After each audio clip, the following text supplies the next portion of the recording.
Although telling other people what you know through speech is still vital to man today, there's only so much knowledge any individual can store in the memory.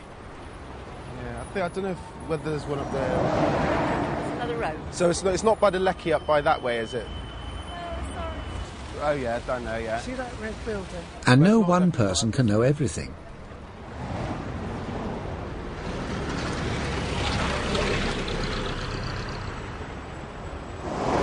Excuse me, mate. Could you tell me the way to the library, please? Yeah, go round here, up top of Park Street, round the triangle, up on the... If someone dies without passing on their ideas and culture, those ideas are lost forever.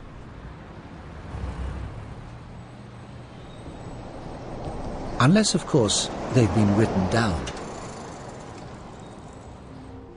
The answer was for us to start preserving our ideas and knowledge in books.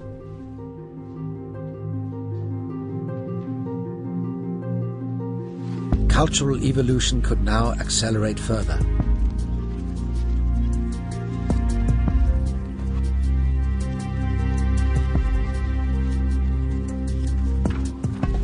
Writing meant successive generations could build on what had gone before.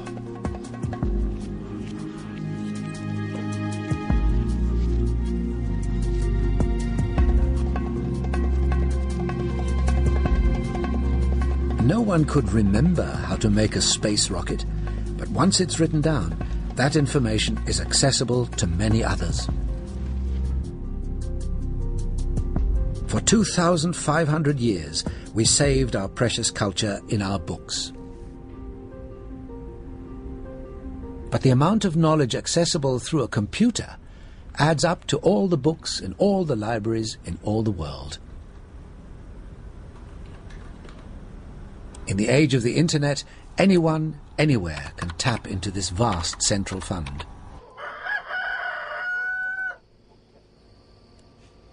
Back in the forest reserve in Cameroon, Dieudonné can search the web and get hold of the same information as anyone at a computer anywhere else on Earth.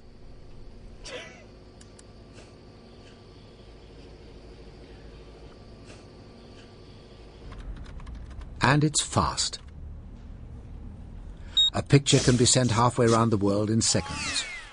Never before have ideas spread so widely so quickly, whether for business, education, or purely for pleasure.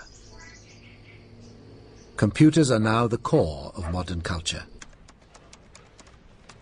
But without writing and without this power to store knowledge, where would we be? The answer is here, still in the Stone Age. If you could use a time machine to bring a Stone Age baby forward from 35,000 years ago and educate it here in our modern world, it could do anything.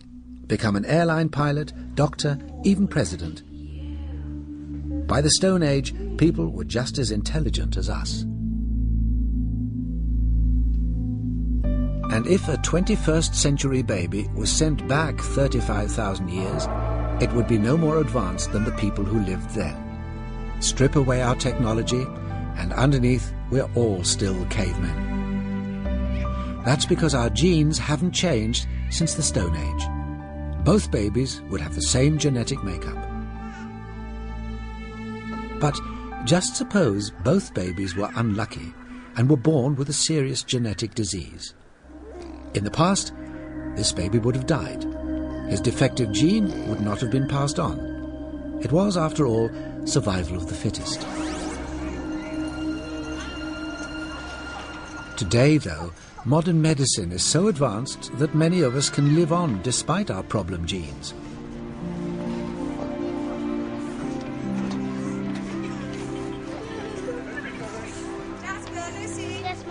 Whereas in the past, we wouldn't have survived.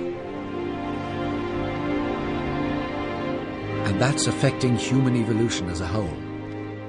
Now, without the force of natural selection, those problem genes will become more and more widespread.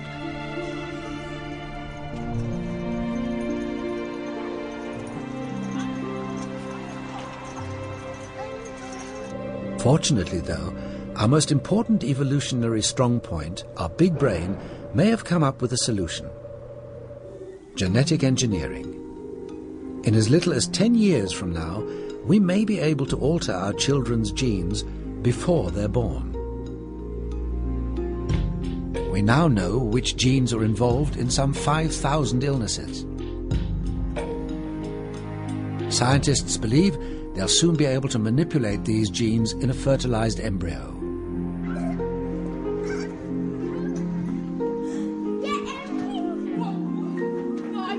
So for the first time in our evolutionary history, our children and their children could be free of genetic illness and disease.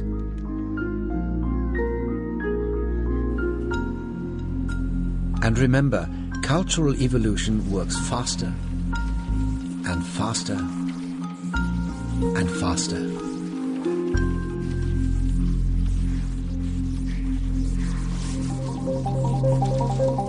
Once scientists have the power to cure these illnesses, what else may they do with that knowledge in years to come? Imagine a world where the same technology could enhance our children's looks. Could we soon be ordering up designer babies? So, the first thing to think about, have you thought about what kind of skin? Could we choose the perfect features for our child? Something a bit like that. Every detail, Does that look okay? All right. from skin tone Have you thought about the colour of the eyes? Yes, my husband. to eye colour.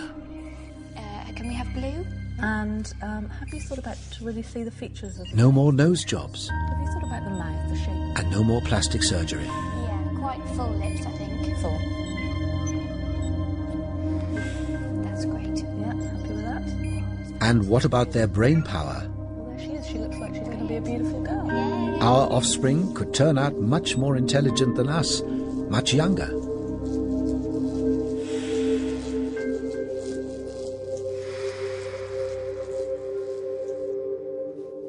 Child geniuses could soon become the norm. Shape. Is there anything else? The only other thing is intelligence. Well, Our children would be academically successful at a much earlier age.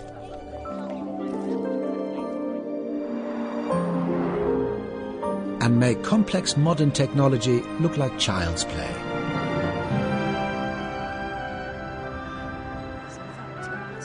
Some scientists even predict that by 2020, we'll be able to manipulate the genes that control aging. While we age normally over our 70 years, our children could reach 200 years and still keep their youthful good looks.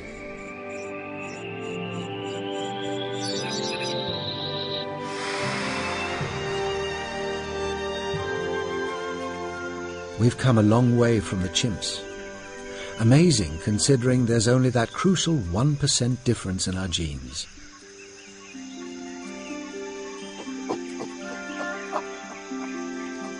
Our journey of life has certainly been a rocky ride. Until now, our evolution was a game of chance. That we survived at all is something of a miracle.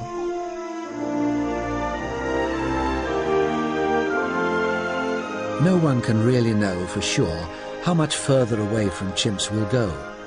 The difference is that now, the choice is ours.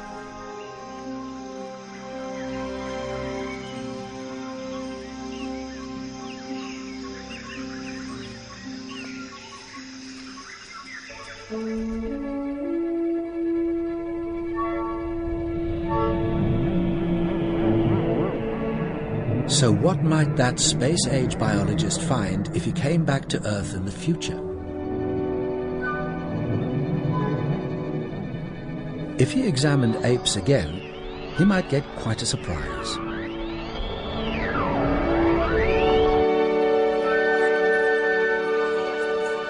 Before, he was comparing us humans with chimps.